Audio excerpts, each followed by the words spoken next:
महबूबा महबूबा महबूबा महबूबा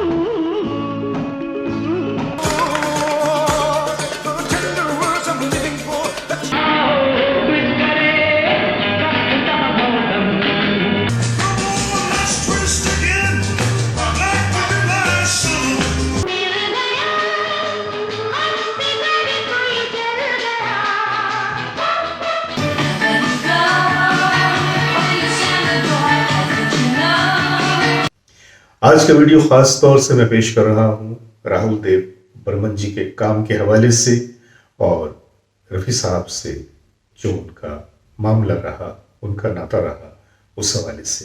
तो आइए चलते हैं आज के वीडियो की तरफ।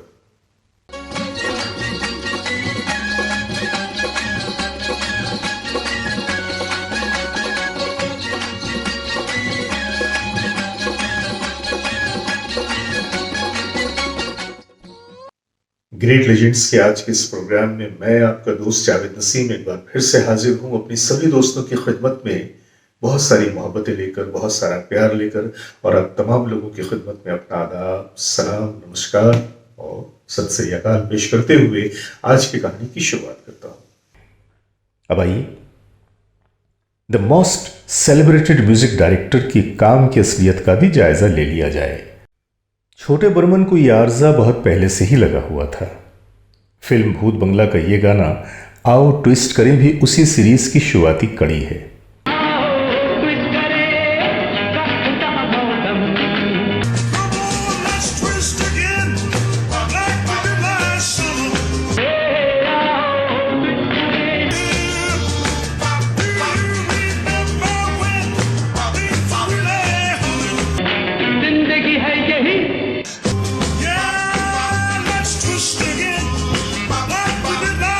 ये लिस्ट छोटी नहीं, अगर गिनवाना शुरू करूं तो शैतान की आंत की तरह लंबी होती चली जाएगी। महबूबा महबूबा महबूबा महबूबा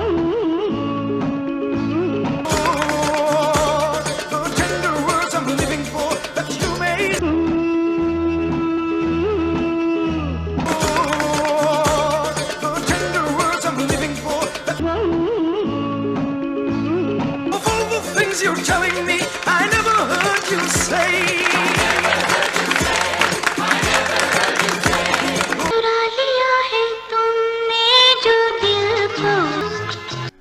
If it's Tuesday, this must be Belgium. नजर नहीं चुराना सनम. If it's Wednesday, this must be Rome. जीवन के हर मोड़ पे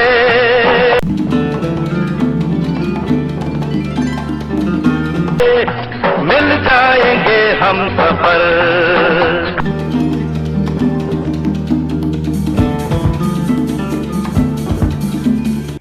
बस एक बात समझ में नहीं आती कि इतना टैलेंटेड म्यूजिक डायरेक्टर जिसकी अपनी खुद की क्रिएटिविटी कमाल की थी, उसे ऐसे हथकंडों की जरूरत क्यों पेश आई। वादियां मेरा दामन, मैंने पूछा चांद से और गुलाबी आंखें जैसी धुनें ही आर.डी. बर्मन को संगीत के पन्नों पर जिंदा रखने के लिए बहुत काफी हैं। 1980 के बाद उनके कम ही गीत थे जो बहुत यादगार रहे। हालांकि 1994 तक उन्होंने काफी फिल्में की। अगर मैं उनकी फिल्मों का जायजा लूं जो उन्होंने 1980 से लेकर 1994 के दरमियान की, तो 1980 में 10 फिल्में, 1981 में 12 फिल्में, 1982 में 12 फिल्में और 1983 में भी 12 फिल्में।